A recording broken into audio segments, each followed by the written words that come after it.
If you're sick of the mainstream sports outlets, well, so was I. So I started my own show. I'm Shane Larson, and this is the Game Time Guru. It's different than other talk shows. I'm providing a panoramic view on sports so you can see them through a different lens. So buckle up, and let's go. All right, what's up, everybody? Welcome out to the Game Time Guru podcast. I am your host, Shane Larson. This week is going to be a super exciting interview for me. I'm bringing on a guest that I met actually in Nashville, Tennessee for a work event.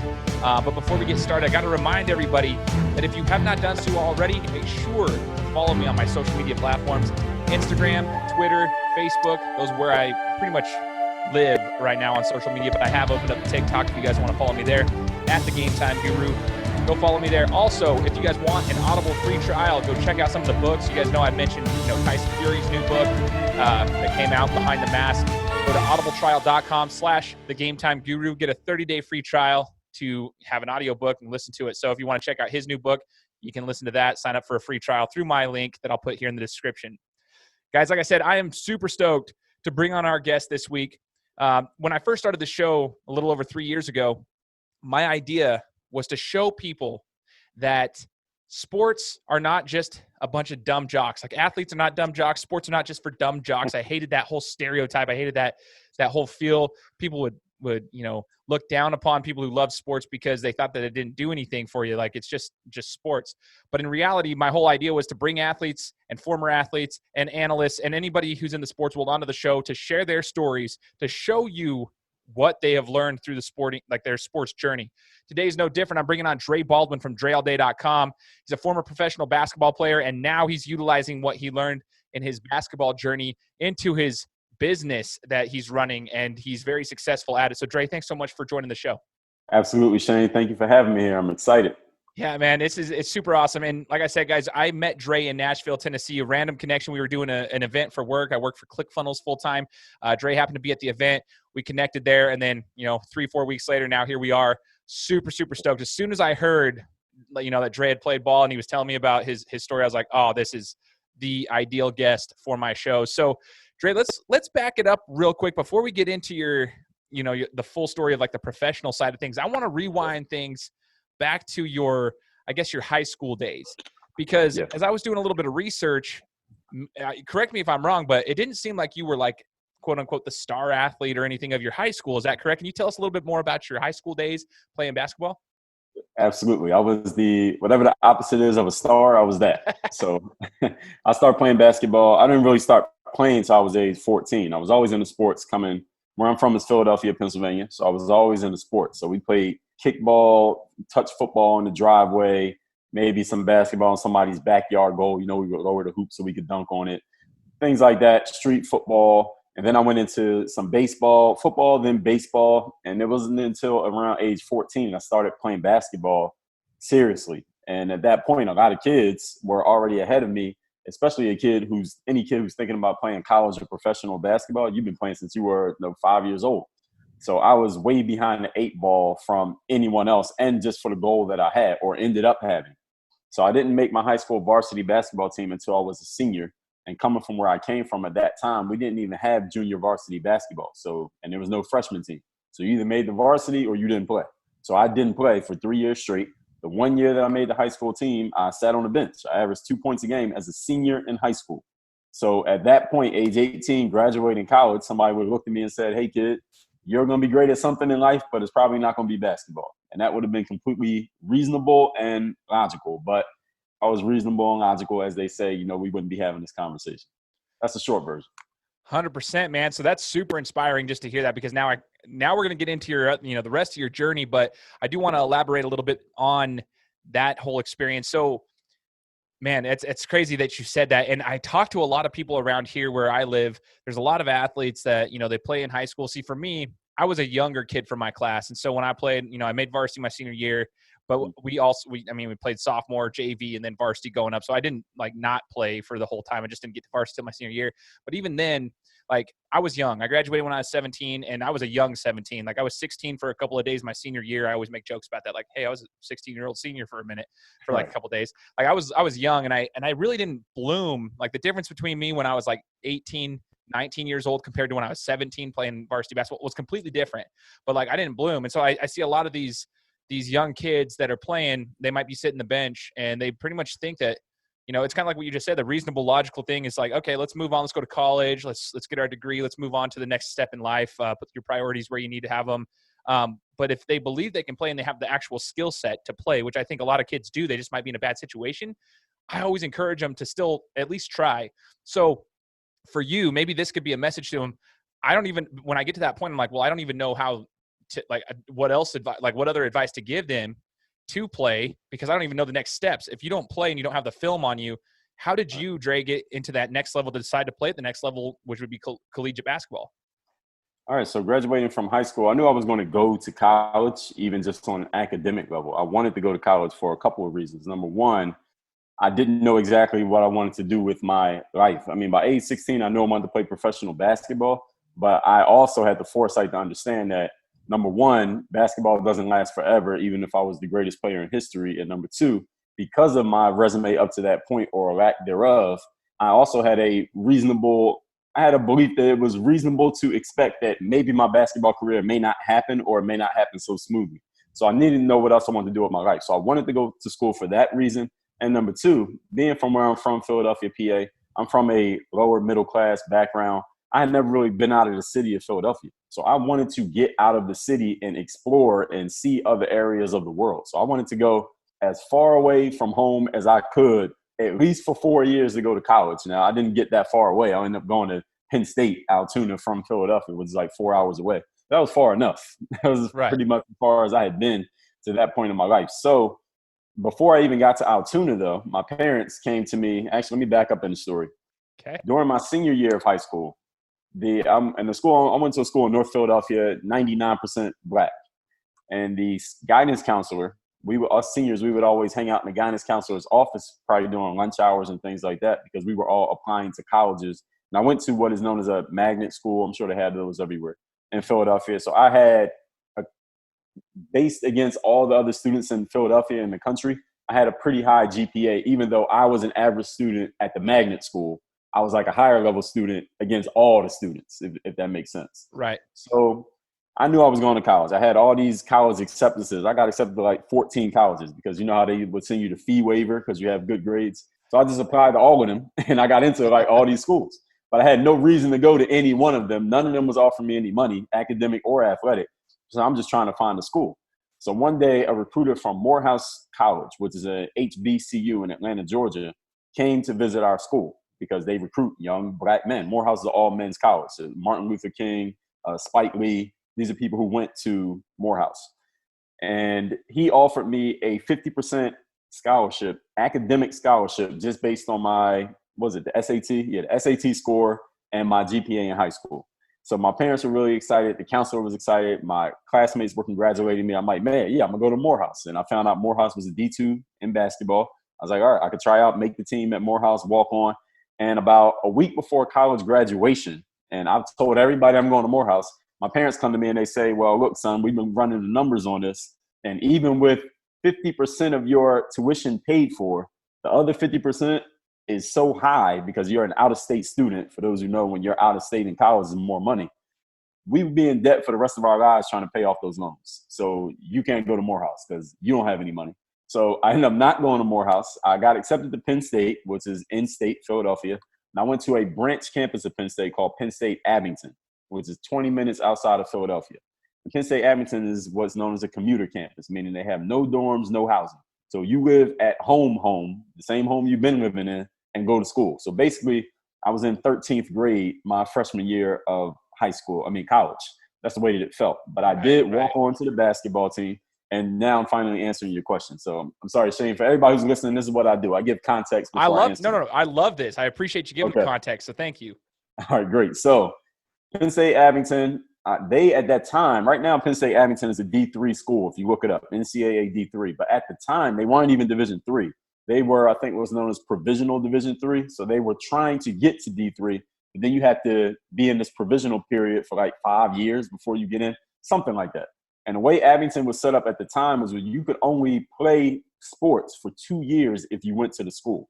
So you could go there for 4 years and get a degree. but you can only play sports for 2. But a lot of students who will go to the branch campus of Penn State, like Abington, for 2 years, then they would go to State College for the other 2 to graduate. So I didn't know what I was going to do. I just knew I was at Abington that year. That was one thing I knew. And the second thing I knew was I wanted to get the hell out of Abington because I wanted to get out of my parents' house and go get a real college life experience, even more than I wanted to play basketball. So I walking on to the team finally. I knew there was a team there. I didn't know who the coach was. I didn't know who any of the players were. I didn't know anything. My first time on the Penn State Abington campus was my first day of class, freshman year of college. I went and found a basketball court. Now, Abington's a very small campus. They got 4 buildings, basically. 2 for classrooms. One is the lunchroom, the cafeteria, and one is the gym, the basketball court. Okay. So I found a basketball court, and I just started asking around, when do people play basketball here? And at that campus, they had this thing called the common hour. So from 12 to 1, there are no classes. Nobody has class.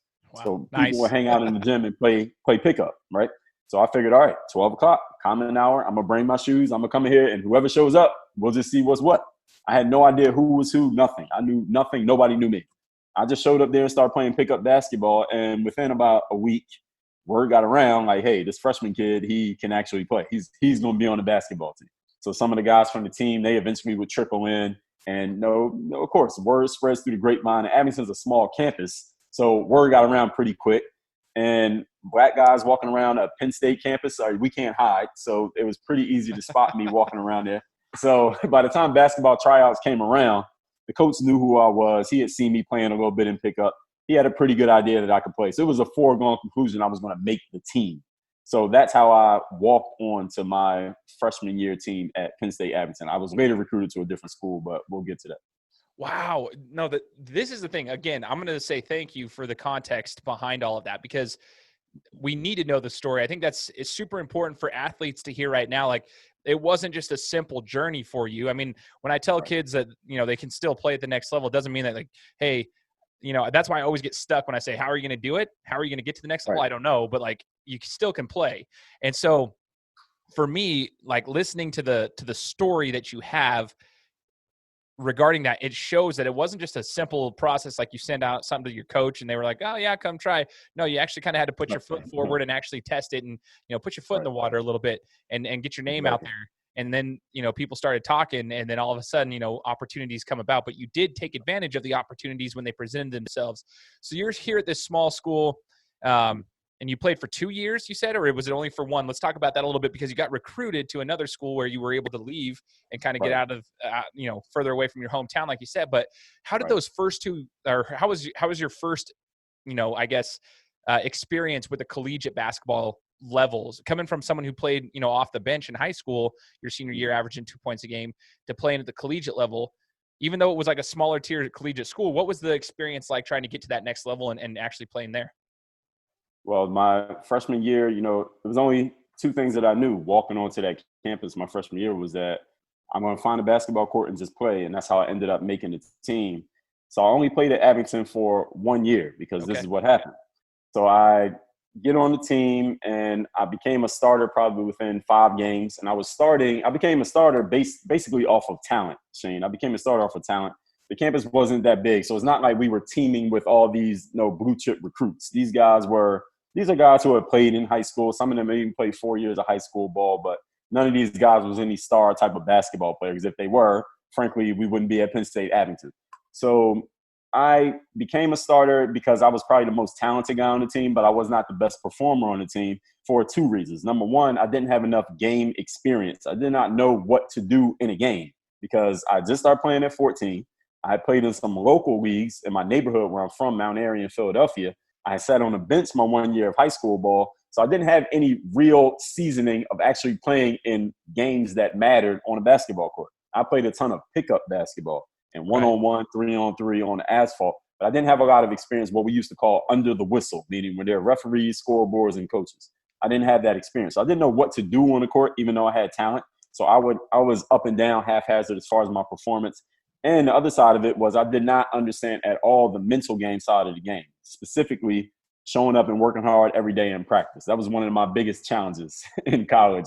I would work really hard when it came to working on my game by myself because I was choosing to do it. But when there was somebody else making me do it, we had to do the same stuff every day and deal with these other players and work on defensive drills. And I would just mentally kind of zone out on that. So I didn't work as hard as I could have my freshman year. And I had a lot of run-ins with the coach because of that. So that's what happened my freshman year. But I was a starter. I played. But, I mean, I didn't set the world on fire. I probably averaged 10 points a game-ish, something like that. So my summer after my freshman year, actually when the season ended, the summer didn't even happen yet. So basketball season ended around late March or early March. And I would just still come into the gym during common hour and play pickup with whoever. Now, after the basketball season ended, I noticed something peculiar. And is that all my teammates from the basketball team, I never saw those guys again. After the season ended, they never came and played pickup again because a lot of them, they were playing their second year at Abington. Therefore, their basketball careers were essentially over. They weren't aspiring to go anywhere in ball, so they never showed up again. So I'll be playing pickup against some guy, some dude out of some cafeteria class who wasn't even a basketball player, but I was just playing with whoever showed up. Right. So there was another guy. There was an older guy because with commuter campuses like that, it's similar to a community college, the type of people you see there. You got a lot of older students. You have people in their mid-20s, maybe even early 30s who are going to college, but they're around. They're all mixed in with these 18-year-olds like me. And there was this guy from New York, and he was big into – he wasn't a player, but he liked basketball. And he knew a lot of the street ball guys. And if any of you remember this time period, we're talking early 2000s. I went to college from 2000 to 2004. So at this time, the big thing in basketball was New York street ball, specifically the N1 mixtape. Shane, I'm sure you remember that. Oh, yeah, absolutely, man. Right. So this guy, he was from New York. I don't remember where, maybe Queens or the Bronx, one of those. He would always pull me aside, and he saw that I had talent, and he knew where I was from. He would tell me stories about the street ball guys in New York that he knew and this and that. And he would come and grab me out of the pickup gym and say, dude, why are you playing pickup with these dudes? You just dunked on this fat kid. He's not going anywhere. Why are you out here playing with them? Come in here with me. And I'm going to tell you where he was. He was in this place that I never really spent time in my life. It's called the weight room. So he started bringing me in the weight room. He started showing me how to do bench presses and squats and curls and skull crushers with the triceps. I had never lifted weights in my life. And he told me, like, yeah, you need to start lifting. So he introduced me to the weight room, and I got a little bit familiar with it. The school year ends. So that summer, I was working. I had a part-time job at CVS that summer after my freshman year. All right. So I would work usually in the evenings, like 4 or 5 o'clock till close. So what I would do is wake up in the morning, and I would drive out to the Abington campus about 20 minutes from home, and I would work on my game. And the gym was completely empty.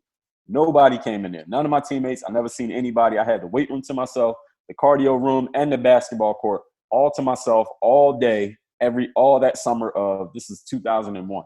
And I would just work on my game every single day. So this is what happened. This is how things changed for me. One day, I go to the gym, work on my game as usual. I had not eaten breakfast that morning.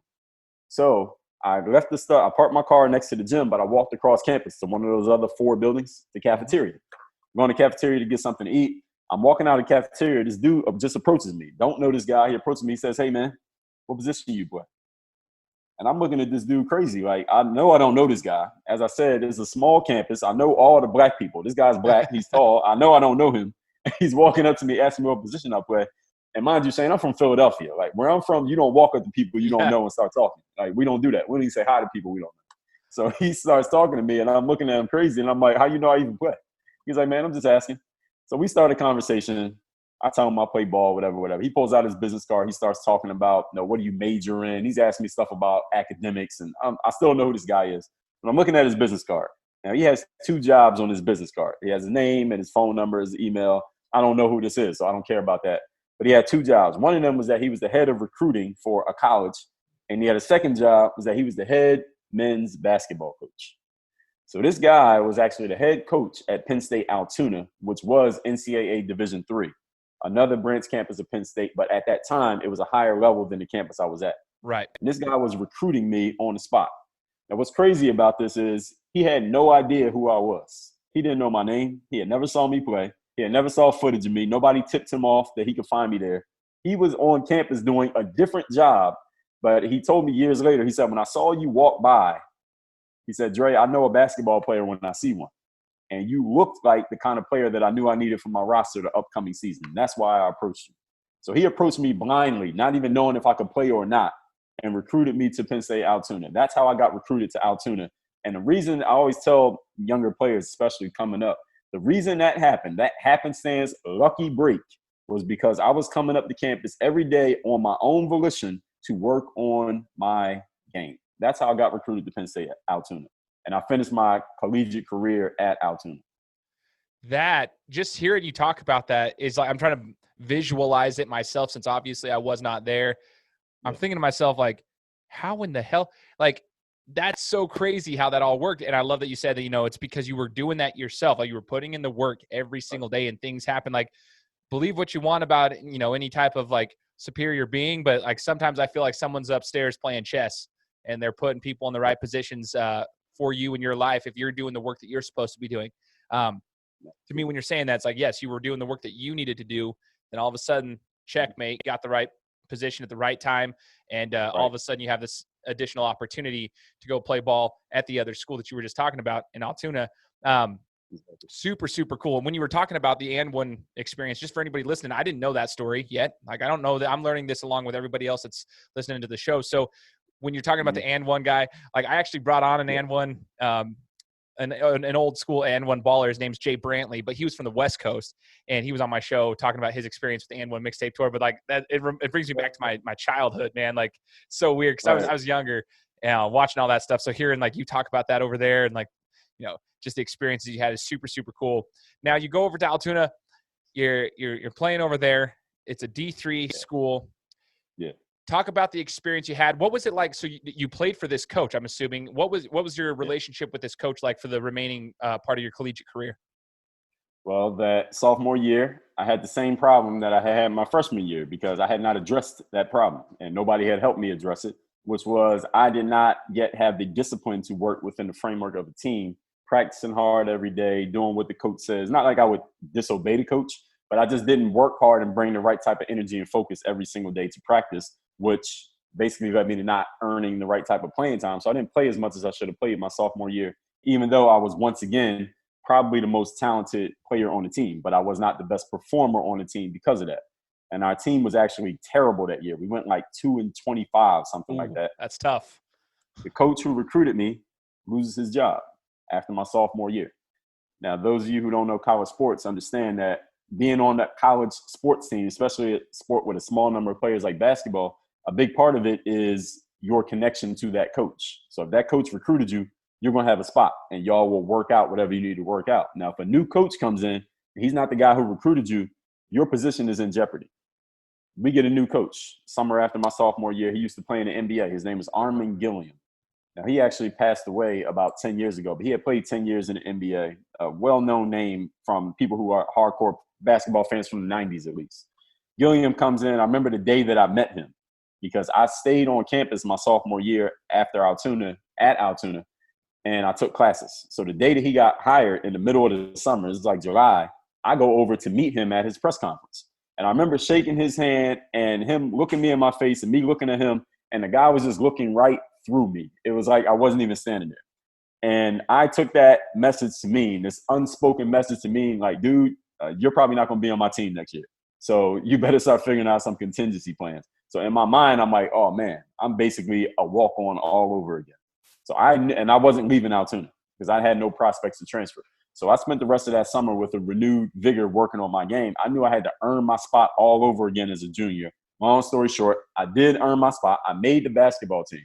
Gilliam comes in, cuts 9 guys. We had 9 returning players. 6 of them get cut. Only 3 of us made the team who were returnees from the previous season. Only 3 of us. And then he rode one of those guys off the team. I stayed on. Another guy stayed on. I lasted 8 games. And I got rode off the team. I ended up kicked off the basketball team as a junior. And I didn't even play my last year and a half of college basketball. I went to college. I graduated. But my last half of my junior year and all of my senior year, I was not even on the basketball team.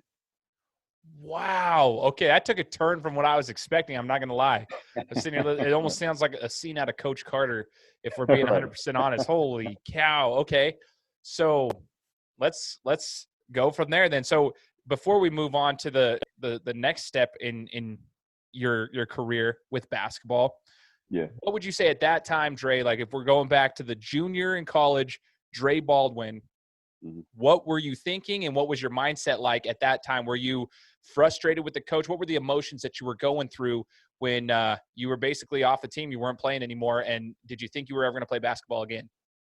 Well, the way that I saw that the coach was doing his thing, I may be kind of biased, but the guy wasn't that great when it came to coaching. He had been, of course, great as a player. He played in the NBA. He would have been a great trainer, but he was not a great coach because he didn't really know how to deal with. He didn't really know how to talk to people. He knew how to talk as a player. It was a different kind of conversation that you have as a coach. And my proof to that is that after he got fired in 3 years, he never got another coaching job again. But the point is, to answer your question, it wasn't even it was somewhat frustration, but at the same time, I understood where the coach was coming from because he pretty much had it in for any players who had played under the previous regime because the old coach who had gotten fired, he didn't like the fact that he had gotten fired. So the two coaches, my coach who recruited me and the new coach, they didn't like each other. So since I had been recruited by the previous coach, this new guy was always looking at me. He was always looking at me funny. Like, all right, you may still have ties or loyalty to the old coach. So if you don't do what I'm saying, I'm just get rid of you because you just might be a cancer to this new regime that I had. So I understood that I kind of got caught in the middle of that. So I completely understood that. So when I ended up off the basketball team, it wasn't even that I was mad at him because I still had friends who were on the basketball team. And I was still cool. There are guys I'm still cool with to this day who were on that basketball team. So I was never mad at that coach. I understood what the situation was. And I understood, the decision that I needed to make. I could have went back to him and said, hey, let me back on the team. But I chose not to do that. And I knew that where I wanted to go was play pro basketball. So here's the thing the insight that I had here, Shane, was that coming out of this school was a Division III school. I looked at a few guys who had come out of my conference, that our school's conference, and players who had played in my school who had done well. I'm talking average 20 points a game, put up great stats, made all conference. I asked myself, all right, what did these guys do? They put up these great stats, had these awards, had these accomplishments in this league. Where did they go after that? None of them had played professional basketball, even though they had these great stats and all these points and all this. So I reasoned that, okay, putting up great stats at this school and or in this conference does nothing for your professional basketball prospects. So if I'm going to go pro, it probably doesn't matter what kind of stats I put up at this school. It's probably going to matter what I do as soon as I get out of this school. I'm going to have to prove myself anyway because I knew guys who had played great at our school and didn't get a pro career based off of that. They still had to go prove it as if they were nobody all over again. So I figured, you know what, let me just spend this last year and a half working on my game by myself and not waste time being on the basketball team and get myself ready for the pros because that's where I'm going anyway. Crazy, man. Okay, I love this. And it actually speaks to your work ethic. Obviously, we're kind of seeing a trend here. You work hard and you don't give up. That's the whole entire process, like throughout your career. We're talking high school level. Now we're into the collegiate side of things. And now you still have that goal in mind. Your ultimate goal was to play professional basketball. Now you're putting in the work so that you can go and do that. And you're doing some of the research too. The fact that you just did all that yourself, like realizing, okay, the stats don't necessarily mean anything. They would have to go through the same thing that I'm going to go through. So why not just get the work done, put it in, and get ready to go? Because stats don't necessarily mean you're going to get an automatic job over there. You're going to have to prove yourself anyways. The fact that you researched that shows that you were hitting it from the mental side of things and the physical side of things as you were putting in work. Now, you decide to go overseas. Let's talk about the very beginning stage of your professional basketball career. For anybody who doesn't understand the overseas type of game or the professional side of things, if you don't make the NBA, what even is the first step that you have to take, Dre? Is it just getting an agent and seeing what's out there? Because I've spoken to a lot of different players, female and male, who have played overseas, specifically in the sport of basketball. And, each one of them has a different journey. So I'm just curious for you, what was your first step to even getting to that next level, to get your people to have eyes on you, to even be able to have a shot to play for somebody? Well, Shane, I wish my first step had been to get an agent because no agent wanted to sign me. I was coming out of a Division III school that had never produced a professional player. There were no pros coming out of my conference, let alone my school. So again, as I had reasoned, I knew that coming out of my school, no matter what you did, no pro team was looking at you because who'd you do it against? You're playing against people. There are no pros that you beat in order to score your 25 points per game. So I graduated college 2004. I had a degree in business with a focus in management and marketing from Penn State University. I went with that degree and I got myself a job at Foot Locker. So I was an assistant manager of Foot Locker for 6 months. Then I quit that job and I got myself a job selling gym memberships at Bally Total Fitness, which is rest in peace. I think they're now out of business. But I sold memberships at Bally Total Fitness. So the summer of 2005. So this is a year after graduation, those are my 2 jobs. So thank you, Penn State, for my college degree. And I worked that year. And the summer of 2005, I finally had saved up enough money to go to what we know as an exposure camp. And for those who don't know what that is, an exposure camp is like a job fair, but it's for athletes. What you do is show up and not hand out resumes and shake hands, but you bring your uniform and your sneakers, and you actually play your game against a whole bunch of other people who have the same desires that you have, a bunch of other pro basketball hopefuls, or some guys who may have played a little bit already, but they're looking to further their career. And the only people in the audience are not just fans, because nobody knows us. There are agents, GMs, scouts, coaches, and owners from all around the world who are looking for players to sign to their pro teams. So I went to that event, and while that sounds like, the way I describe it, it sounds like a great opportunity, there's also kind of a meat market because everybody's trying to get a job. Right. And mind you, this is a team sport. So you're playing 5-on-5 with 4 other guys who are all trying to show out and all trying to look good. So why would they pass you the ball? Why would they set a screen for you? Why would they help you if you get beat on defense? The short answer is they won't, because everybody's trying to look good. So you had to kind of figure out a way to not look like a jerk hogging the ball, but at the same time, you got to be kind of selfish, because if you're not, you will never see the ball. So long story short, at that exposure camp, I played pretty well. I had some highlight dunks, and that footage, I got that footage from that exposure camp. I used that to go and find myself an agent. And then I'll give you the cliffhanger for the next part of my career. Was coming out of the exposure camp, we played 4 games in 2 days. This camp was in Orlando, Florida. Okay. And just to give you some background, me and one of my college teammates drove from Philly to Orlando in a rental car Friday afternoon. The camp started at 9 a.m. on Saturday morning. And if any of you have ever driven from Philly to Orlando, it takes about 15 hours. We arrived in the parking lot of the venue at about 9:05 a.m. Saturday morning. We did not sleep Friday night, walked right into the gym, paid the $250 in cash at the table, and we walked right in and started playing at the exposure camp. Now, these are one of the things that you can do when your body is 23 years old. Now, I probably couldn't do that now, but I did it then. So I showed up there, played well. We drive back to Philadelphia. In a couple of weeks, I get the footage from this exposure camp, 4 games in 2 days.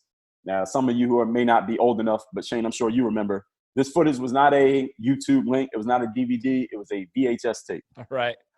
So the VHS tape, I started calling agents before I even had the tape, but I knew it was coming. I started calling every agent I could find on Google or on this website called Eurobasket.com. It had a list of agents. Every agent I could find, a phone number or email address, I reached out. I said, hey, here's who I am. Here's what I've done. Here's my collateral. Because I understood coming out of my D3, I couldn't reach out to an agent because what do I have to offer them? I had no footage. I had no stats. I hadn't done anything anywhere that mattered. So I couldn't call an agent because they're going to say, okay, what do you have? I didn't have anything. So when I finally had that footage and I had a scouting report from the exposure camp, now I have something to offer. I can say, here's my resume. Here's what I did against a bunch of other pro players. And here's proof of me doing it. You can watch it yourself. So I reached out to a bunch of agents. About 20 agents contacted me back and said, okay, sir, show me what you have. Let me see what you got.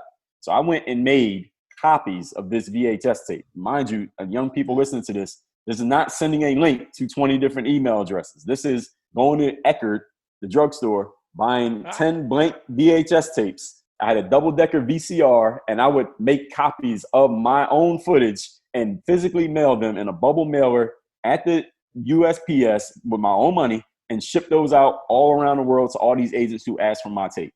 I sent it out to about 20 agents. One agent called me back after receiving the tape. That agent became my agent.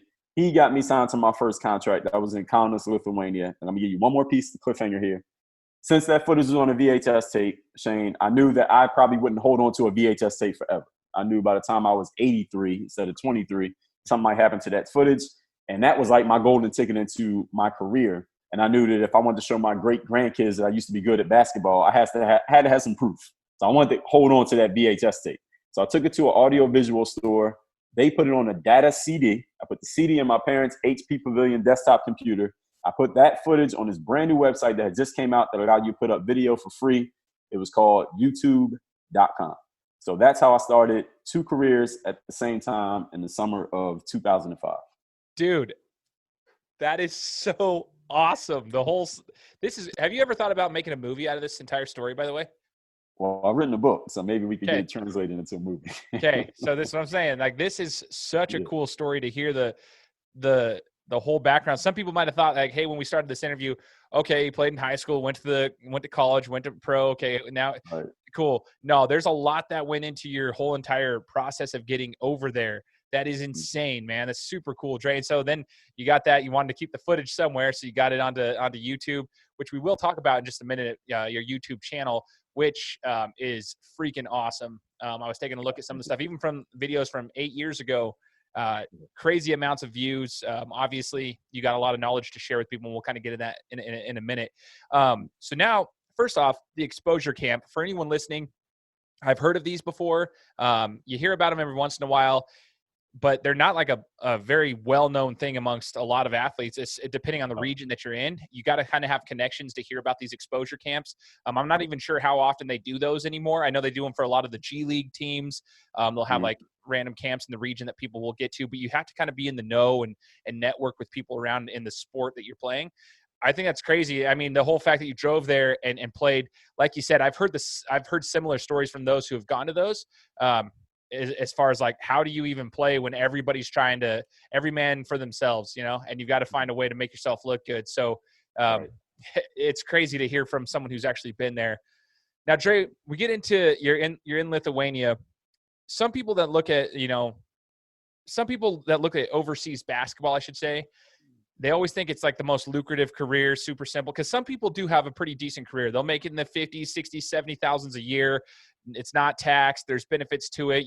Some of you get your housing paid for, your cell phone paid for. So, I mean, there are some benefits to some of it, but sometimes you're not making $50, $60, $70,000 a year.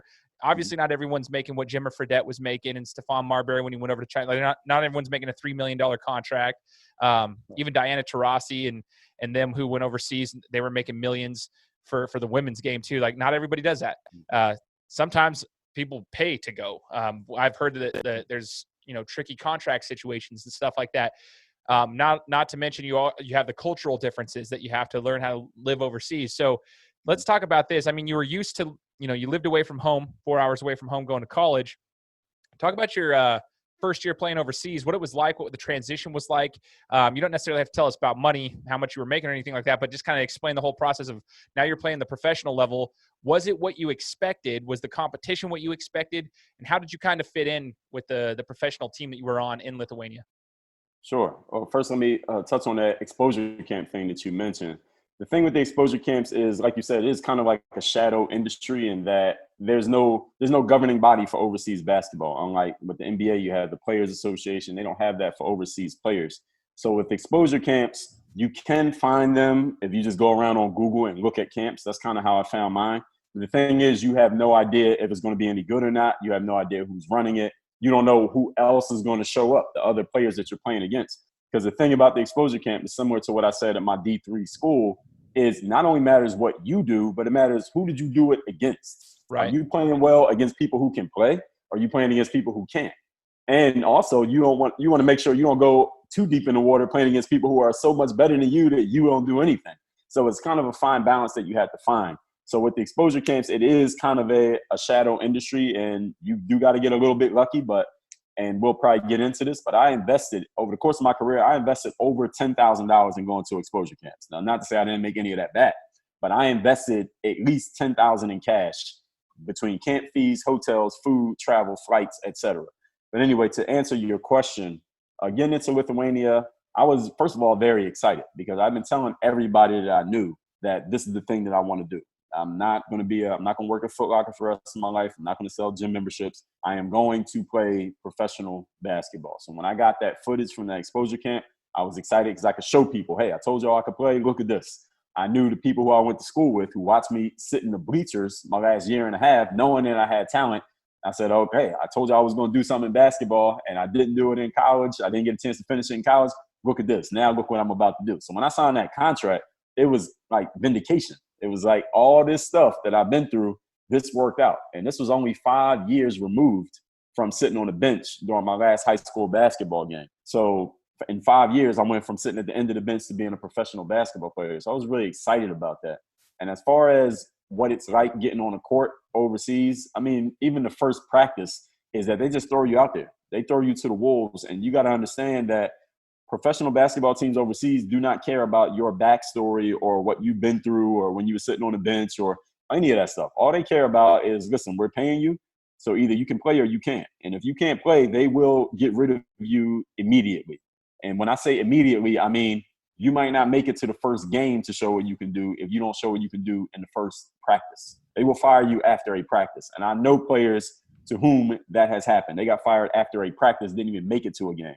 So I remember my first practice, they put me at the point guard position and told me to run a pick and roll. I had never played point guard in my life up to that point because I'm 6'4", but I went to a D3 school. Now, the D1, I would have been a point guard, but at a D3, I had the coaches playing me a power forward and center sometimes. Right. I played damn near all 5 positions. So I didn't have a lot of experience playing point guard. So he's telling me to play pick and roll. So I'm kind of just doing what I think it's supposed to look like. But then I basically just said, forget it. I just played the way that I knew how to play. Just score, be athletic, play above the rim. Because I knew my athleticism, my ability to play above the rim, that was kind of my main thing in basketball, probably for the first half of my career, then it was shooting the second half of my career.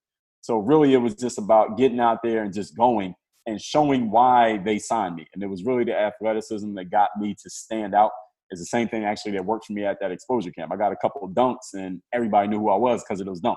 So it's really, it's a funny thing about not only basketball, but it mirrors itself in life, is that you don't have to be from top to bottom in every aspect better than everybody else. Sometimes it's just you are on at the moment where everybody's watching you and you do something great just at that moment.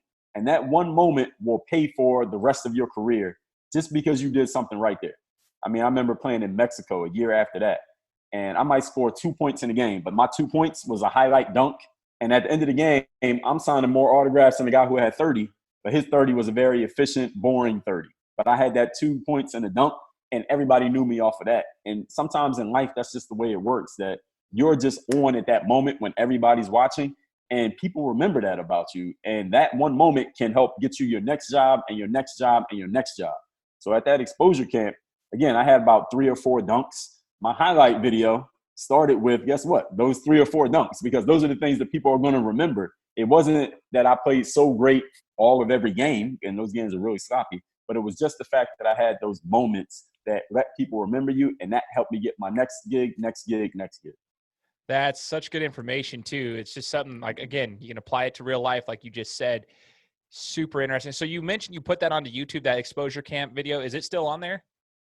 Oh, yes. Okay.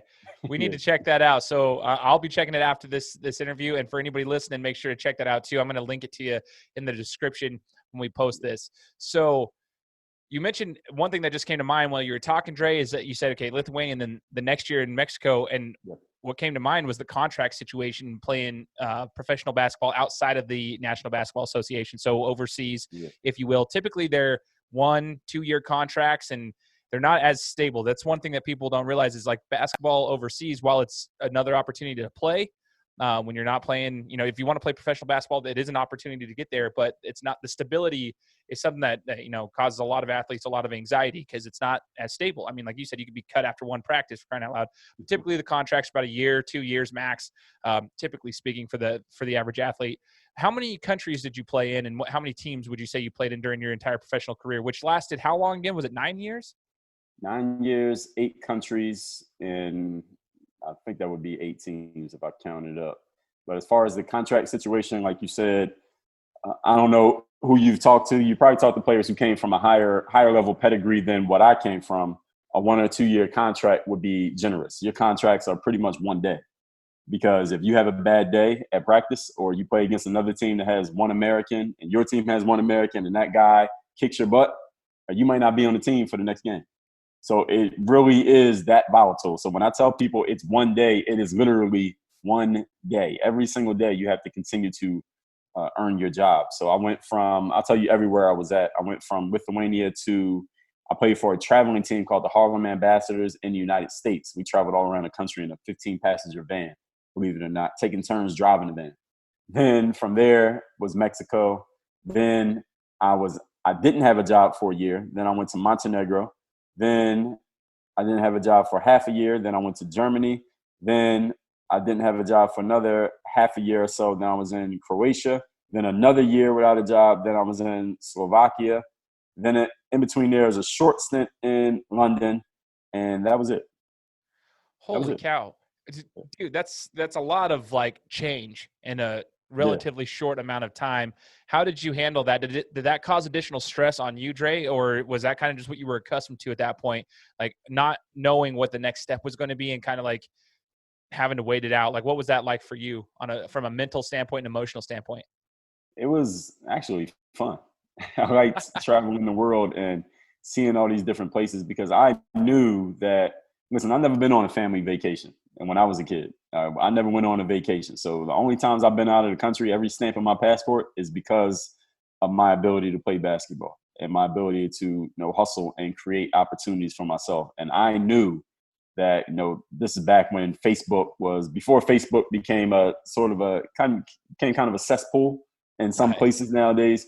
But back then, I would post pictures of where I was, and I would have my high school or college peers. They would leave comments and they would say, "Man, you're living the dream. You're living a movie out there."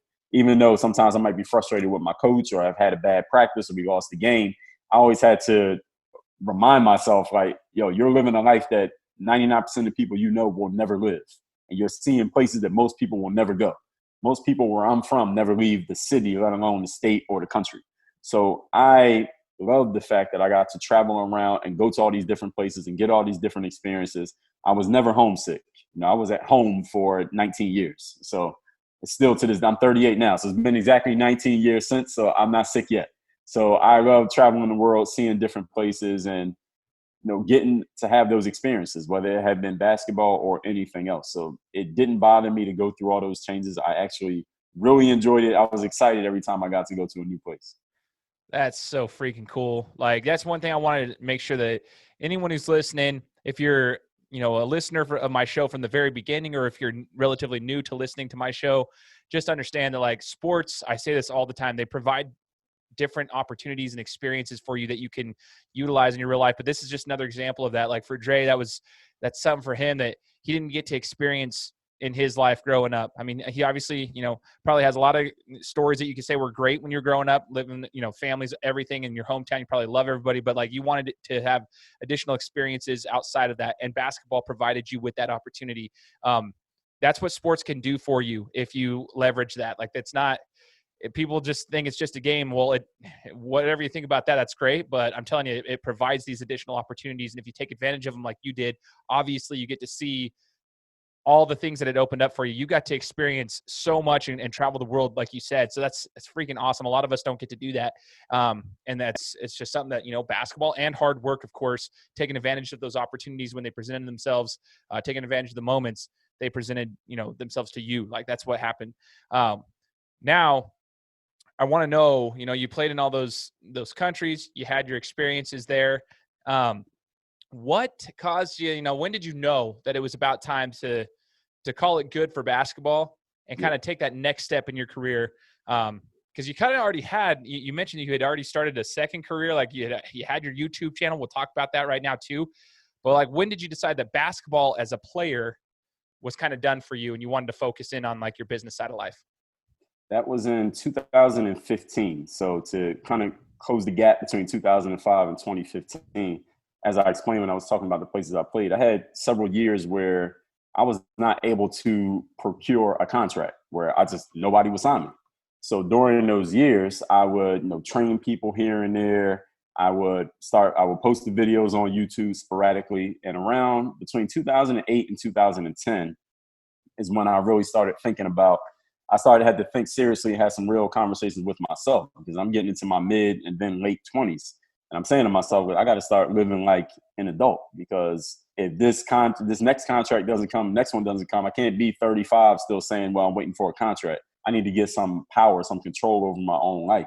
So I asked myself probably the best question I ever asked myself, which was, how can I continue to do the thing that I love, which is being involved in basketball, while at the same time having some power and control and making money from it? So when I asked myself that question, the answer was, well, look, you have this little fan base here over making these little videos on YouTube, and you got a blog and you got a website.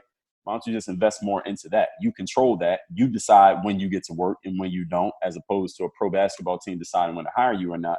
So I started putting more content out.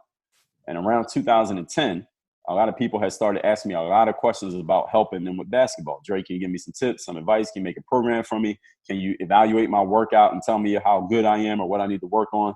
And I would usually say no, because I can't make custom programs for 1,000 people. Well, I could, but I wasn't going to. And eventually somebody left a comment on one of my YouTube videos, and they said, Dre, you work out every day, right?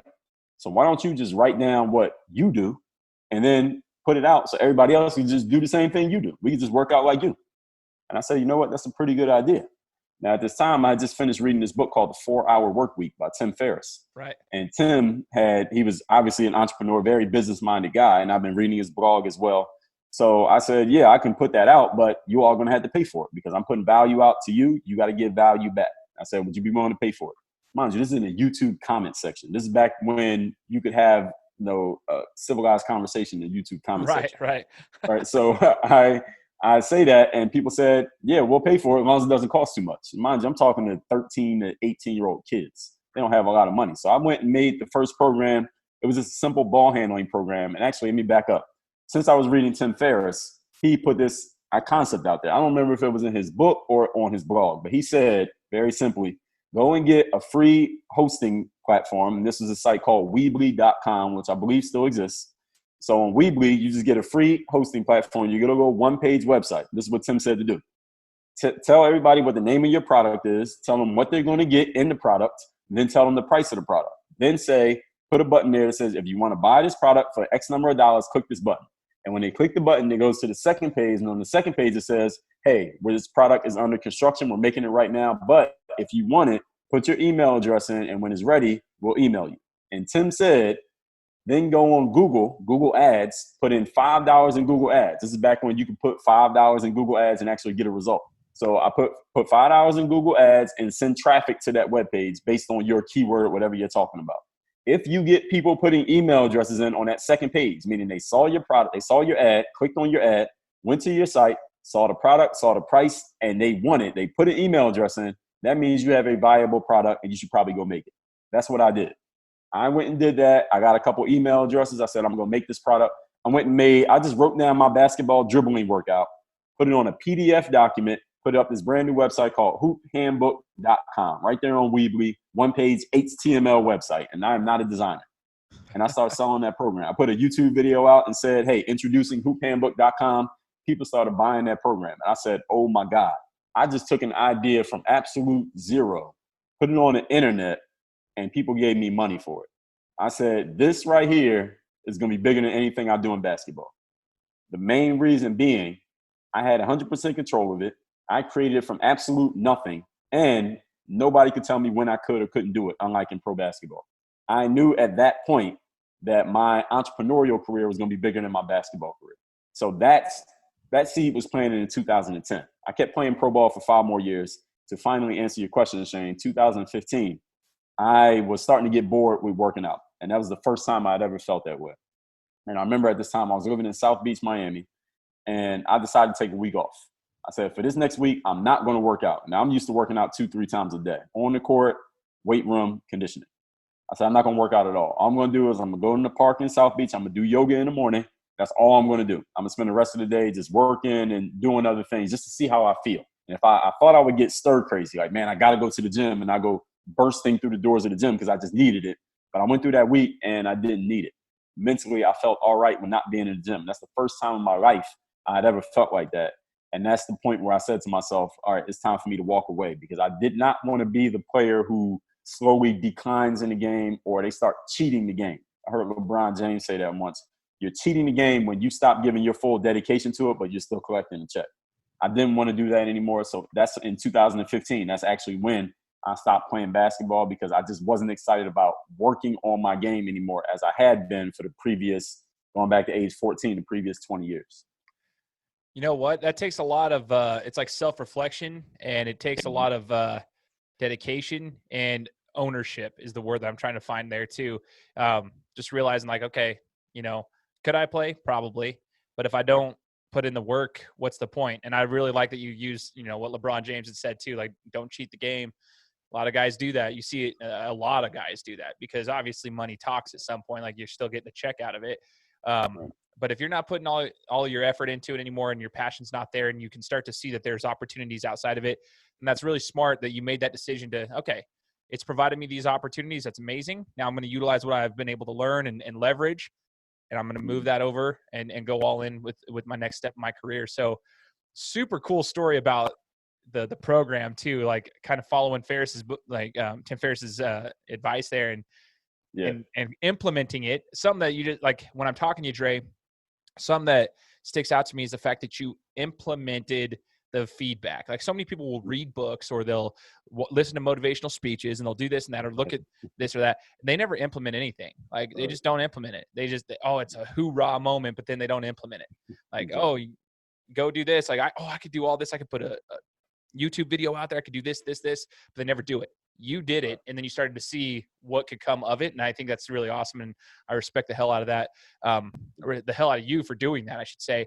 Now, we are done with professional basketball, but you're still utilizing what you learned there. You got a YouTube channel. Talk to us about your entrepreneurial journey and what has, transpired since then in 2015 to 2020, where we're at right now. Yeah. What has happened in your professional career? You mentioned you wrote a book. You still got a YouTube channel. You got dreallday.com. Let's talk about all the things that you're doing right now so that we can kind of see what you were able to leverage with your basketball career now moving into the professional side.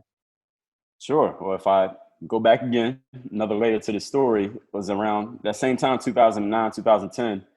Players would, and mind you, at this point, all I'm putting out are basketball videos on YouTube. I'm talking literally on the basketball court, me practicing basketball, and I would just voice over telling them what I'm doing. And then I would start promoting my programs, of course, along with that. And at one point, somebody said, well, Dre, actually, Amazon KDP had come out, and I realized I could publish my own book. So I wrote my first book, Buy a Game. That was in 2011. And I was actually giving that book out for free on my website. And I wasn't even capturing email addresses. So I probably missed out on about 50,000 email addresses that I could have had back in 2011 if I put that book out free without getting the email, without a lead capture.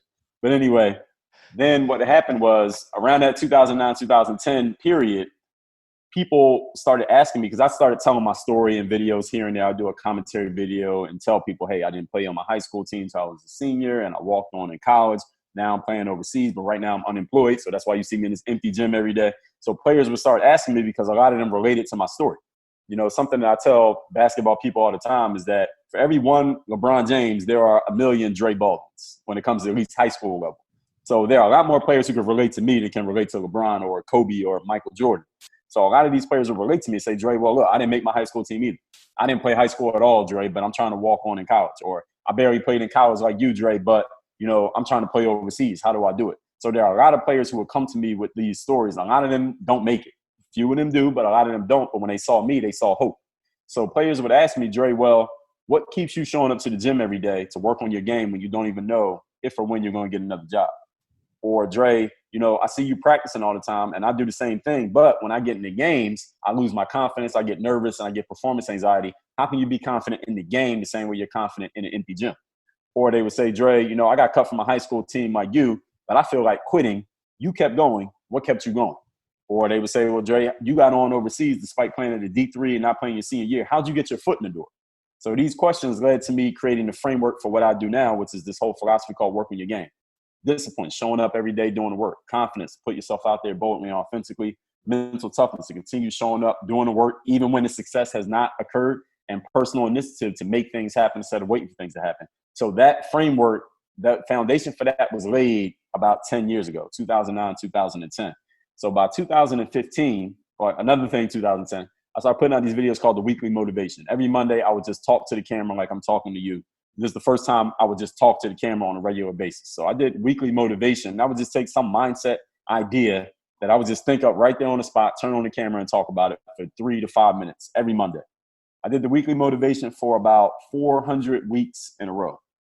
And those videos became the foundation for what I do now, for my podcast, for my book, Work on Your Game, for the stuff that I talk about now online, for the people that I help that don't even play sports. So I knew by 2015, I had an audience of people, or I would have an audience of people who did not play sports, were not trying to play sports, but when they heard what I had to say, they realized, yes, you came from sports and you might have got this from your sports experience, but the concepts you're talking about here, Dre, people would tell me this in my videos and my comments. this is life stuff that you're talking about, Jerry. This is not basketball. This is life. So I'm glad you're talking about this. I had people who would say, yo, I subscribe to your YouTube and I don't even play basketball. So 6 days a week, I don't watch anything you put out. I just wait for that video every Monday, that weekly motivation, because that stuff can help me in life. I'm an accountant. I run a bank. I'm a school teacher. But I watch those videos just to see that thing you put out every Monday. So that planted the seed in my mind to know that I had another audience and I had something of value to offer the world once basketball was over. So from that point forward, I kept writing books. I've written 25 books to date, including my book, Work on Your Game, my first book, Buy a Game.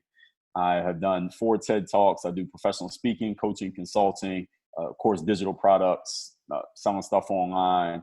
So that's where I'm at now. I don't know how deep you want to go into that stuff, but that's how I got from basketball into business. My goodness. So that's awesome. So first things first, I got to ask, like, the book, Work on Your Game, is that still available for purchase? And where is it? If we can purchase it, where do we get it? Oh, it just so happens I have it sitting right here. So here it is. There we go. Use the pro athlete mindset to dominate your game in business, sports, and life. You can get this book. Of course, it's on Amazon, but I would suggest you get it at workonyourgamebook.com, because there are some bonuses that come along with this book that you cannot get on Amazon. You can only get them at workonyourgamebook.com. This is our cover book. So that's where you would get the book.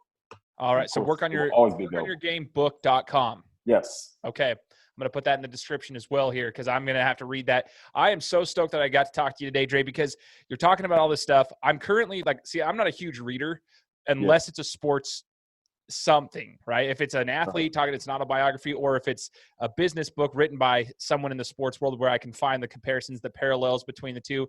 That's just how I am. I've been around sports my whole life. So I relate better to that, which is why I'm glad that you're talking about this, because like I'm currently reading a book right now called It Takes What It Takes. And I would normally never read a book like this, but it's because it's like a mental consultant coach for Russell Wilson and other football teams and football players. And he teaches them how to think neutrally, and how sports teach you to think neutrally rather than thinking negative or positive. But because it has this sports parallel, I'm reading it. I'm really intrigued. So I'm going to check out your book as well. What was that? Who's author of that book? Trevor Mowad. Let me see if I can just Google it real quick. I can't even pronounce his last name. Trevor Mowad. Okay.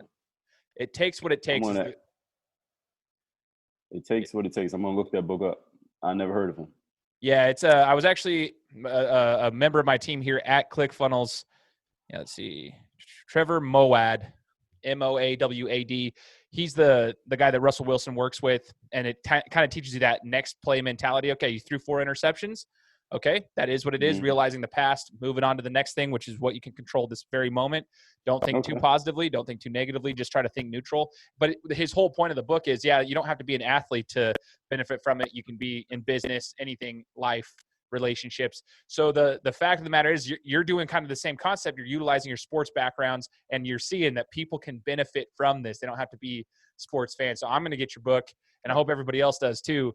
What's the next biggest thing? Like if somebody wants to, let's say you said you did, some TED Talks, you said you do some, coaching, you do, speeches, speaking engagement, stuff like that. Where, like if a business wants to get in contact with you, Dre, and they want to find you and potentially, pay for you to come and speak for them, where can they find you and all the information on you, Dre? Well, my main homepage is dreallday.com. My page for speaking, coaching, consulting, that would be drebaldwin.com. But dreallday.com will send you to drebaldwin.com anyway, so you don't have to try to remember all those URLs. I got a lot of them. Man, you got websites for days, man. Yeah. Pretty big deal. And where do I get one of those hats? You know what? I don't even have these up on my site for sale, but it's all good. Find one for you. I got some. One of these days, if you get an extra one or something and you tell me your Venmo, I'll send you some money and plus the shipping, and I'll see if you can send me one, because I always am wearing hats. So I would rep that if you have extra. So just stay in contact with me when the show's over, all right? I got you. Send me your address. I got you.